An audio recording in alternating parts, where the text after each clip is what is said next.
Picture a girl 1.5 years old, picking up blocks and dolls and stuffed animals and stacking them to form lopsided towers. At this age, she's still a little nervous to be alone. Out of the corner of her eye, she's continually checking to make sure you're there, like the parent is there. But she goes on playing, fascinated by her discoveries. What allows our little builder to immerse herself is that when she looks up, you're there. She can stack and stack and stack because she feels your presence. The world is hers to do with as she pleases, thanks to your love. She senses that she and what she's doing is important, special to you, and that allows her find her passion. But what if you look bored or rearrange your sculptures according to your own vision? What if you leave? The conclusion her mind comes to is that what she's doing doesn't matter. Worse, she'll worry that if she surrenders to her imagination, forgetting about you for an instant, maybe you won't stick around. Maybe she'll stop playing altogether, obsessed with regaining your interest. She might put aside the blocks and dolls and tug at your shirt or cry. Or she might, in anger, shut you out altogether, deciding the only possible way she can follow her own desire and build anything at all is if she never acknowledges your presence. The little girl loses something vital either way. Either she sacrifices her passion to keep your interests, or she sacrifices love to keep her passion. As a result, her desires can never be authentic. They're either muted or amplified. So basically the first girl, very first one is with secure attachment, the healthy version. The second one, who stops doing and is just like obsessed with getting the attention, is the echoist. And the third one, who gets frustrated and shuts her out and I don't fucking care about you, I don't want you anyway, I'm just doing my thing, that's the narcissist. Mm-hmm. That's how they kind of form. Which ones do you relate to the most, or like what was... Yeah, I remember when I was on the beach, and well, I knew that because my mom was obsessed with she was very scared that we would, me and my sister, disappear from her sight. Mm-hmm. So I felt secure that she had always an eye on me.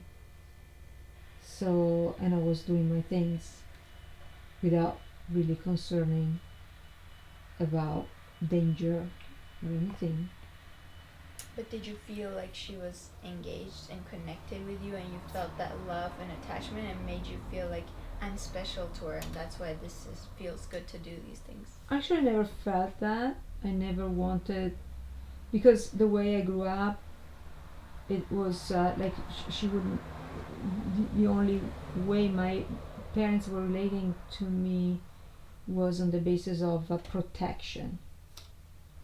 Just protecting me from the danger. So that's how we had our, that was our dynamic. You relate to the third one then, basically shutting her out and saying, I'm just gonna do my things. Don't really care about you. Yeah. I can't keep your attention anyway. I'm just gonna do my things. But it's interesting because I wasn't even processing it like that. It's not that, I don't care, because in the moment when you say I don't care if you look at me or not, then it means that there is a part of you that cares. And I don't know if I really cared. So you really grew up with the narcissist's side of the sword, where you're like, your passion came first, and connection with people was not prioritized. I guess so. Yeah. I think it comes later. Can I read a bit more? No one can truly be close to us if we don't know ourselves, because we can't share who we are. Echoists spend so little time exploring their inner life that they're completely unfamiliar with it. But narcissists, as you've seen, are just as much in the dark, preferring an elaborate and often fanciful idea of themselves. Their denial about their flaws and failings reaches such depths that the persona they present, Winnicott called it a false self, barely resembles a real human being. Introverted narcissists are so terrified of exposing their weaknesses, both real and imagined, that they rarely allow people close enough to see what they really need. I see myself in the introvert narcissist. Yeah, that's what I thought. Totally, I relate to that. Yeah. And do you relate to any one of these? The first one. my mother was there. Like Mhm. she was the she was the focus. I was the I was the love of her life, and she was the love of my life. You know, like there was such a huge, strong connection. As soon as I was born, she was thinking, "Oh, I'll go back to work." Maybe 6 months later, she quit her job. Like boom, like that. She became a stay-at-home mother because as soon as she realized that's her passion.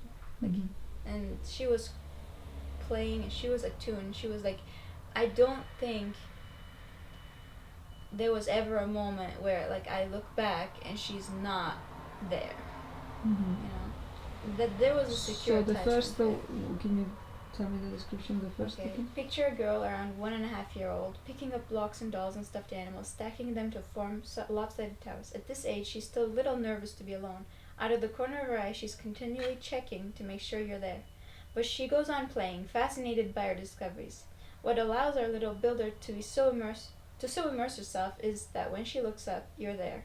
She can stack and stack and stack because she feels your presence. The world is hers to do with as she pleases, thanks to your love. She senses that she and what she's doing is important, special to you, and that allows her to find her passion. So, did you find your passion? I have other problems, but I guess the way my personality formed is that I'm not an echoist and I'm not a narcissist, Mm-hmm. hopefully. Because I felt safe enough to explore my inner life, which is what echoists can't do because they're so preoccupied with keeping the connection. Mm-hmm. But also I felt connected enough that I would never sacrifice my connection to somebody Mm-hmm. to replace it with my passion because it's all about me. I would never, because for me the connection is the most important thing, not what I'm doing. Yeah.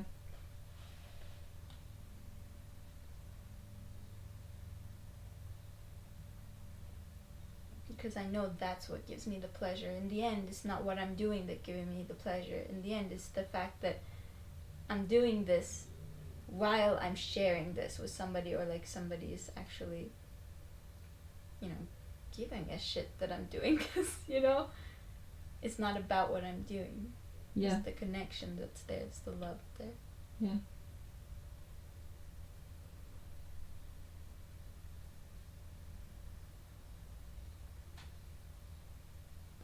That's very interesting.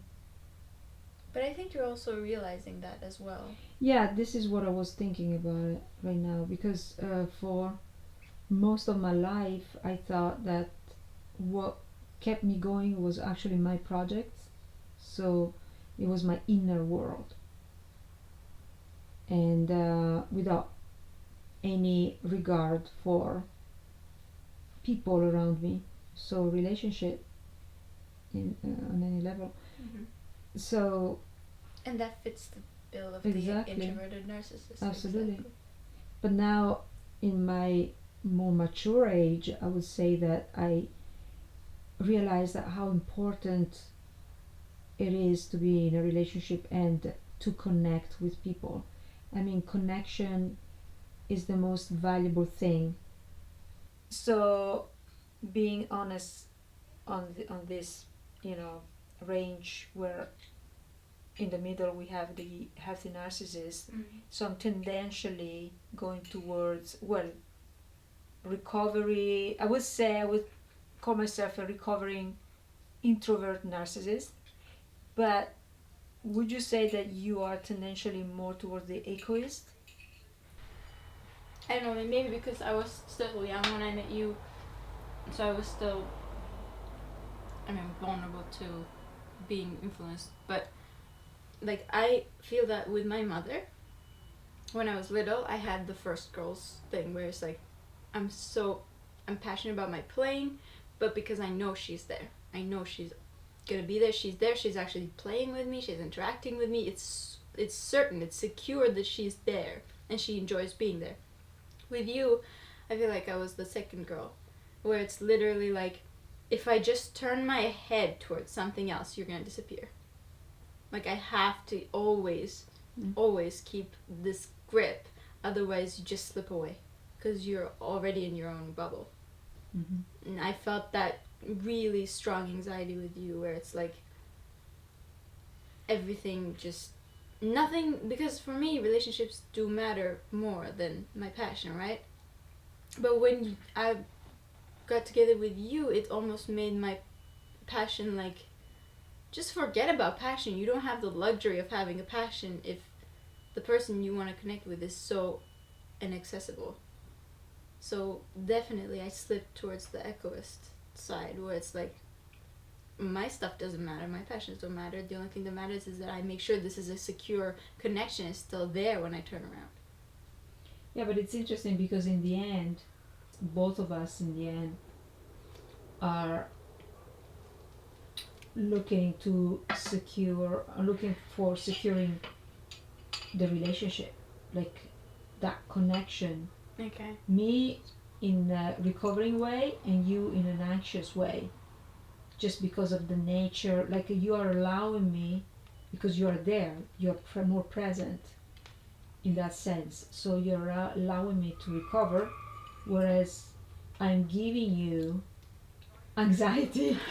So I feel like this is kind of dynamic that is there. I mean, if you want to give it, if you want to word it somehow. Yeah.